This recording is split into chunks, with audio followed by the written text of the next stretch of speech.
कहानी की शुरुआत कुछ ऐसे होती है। एक छोटे से गांव के पास बसे हुए पुराने कब्रिस्तान की है। ये कब्रिस्तान कई सालों से वीरान पड़ा था, जहाँ सिर्फ सूखी घास और बिखरी हुई कब्रें हैं। गांव वाले कुछ ऐसा मानते थे कि ये कब्रिस्तान एक शापित जगह है। यहाँ पर मुसलमानी आत्मा का साया है। ये आत्मा एक महिला की है। वो सिर्फ लोगों को डराती ही नहीं है, बल्कि कई लोगों का मौत का कारण बन चुकी है। अगर आप कहानी को यहाँ तक देख चुके हैं, मतलब आपको कहानी पसंद आ रही है, तो प्लीज एक लाइक कर दीजिए। तो चलो कहानी को शुरू करते हैं।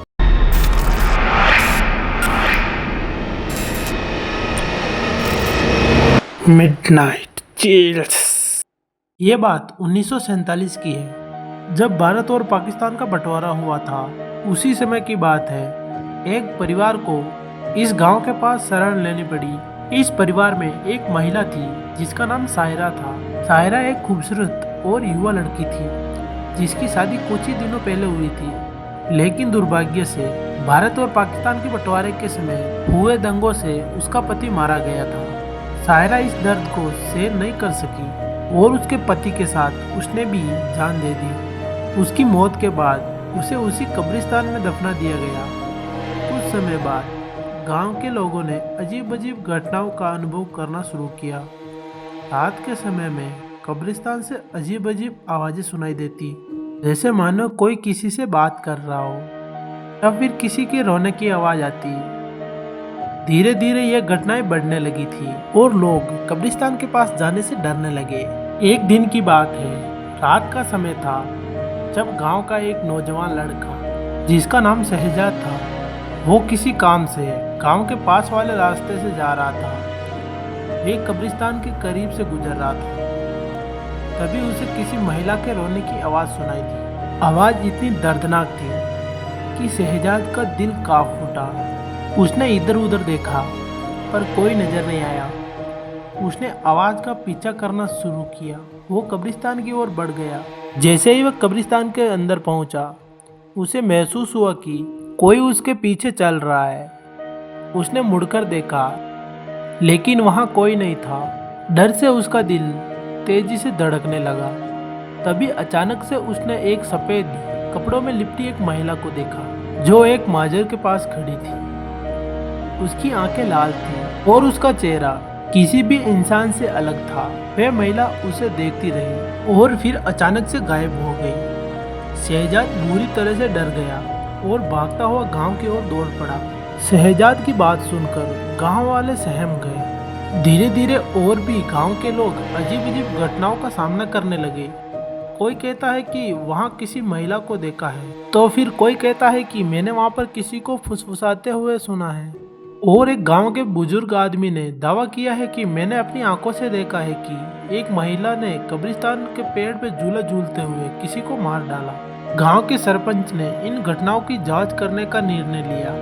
उसने कहा कि ये आत्मा सायरा की हो सकती है, जो अपनी मौत के बाद भी यहाँ से जाने के लिए तैयार नहीं है। उसने गांव के लोगों से कहा कि उसके लिए दुआ करें, जिससे उसकी आत्मा को शांति मिल सके। सभी गांव वालों ने सरपंच की बात मान ली और तैयार हो गए। सरपंच ने गांव वालों को इकट्ठा किया और कब्रिस्तान में जाकर विशेष दुआ की। वो लोग ये उम्मीद कर रहे थे कि इसके बाद सायरा की आत्मा को शांति मिल जाएगी और सब कुछ पहले जैसे सामान्य हो जाएगा। परंतु इसके बाद घटनाएं और भी डरावनी हो गई। कुछ ही दिनों बाद गांव की एक लड़की जिसका नाम फातिमा था, अचानक से गायब हो गई। गांव वालों ने उसे चारों ओर ढूंढा, लेकिन वह कहीं नहीं मिली। 2 दिन बाद उसका मरा हुआ शरीर कब्रिस्तान के पास मिला। उसके शरीर में कई गहरे घाव थे और उसका चेहरा खौफनाक तरीके से मुड़ा हुआ था। यह सब देखकर तो गांव वाले और भी ज्यादा डर गए। फातिमा की मौत के बाद गांव के कुछ बुजुर्गों ने बताया कि सायरा की आत्मा की शांति के लिए उसकी कब्र के पास एक विशेष प्रकार की रस्म करनी होगी। गांव के सरपंच और गांव के कुछ लोगों ने सायरा की कब्र खोदने का निर्णय लिया, ताकि वे जाकर शांति की प्रार्थना कर सके। जैसे ही कब्र खोदी गई, उन्होंने देखा कि वहां कुछ नहीं था। सायरा का मरा हुआ शरीर वहां से गायब था।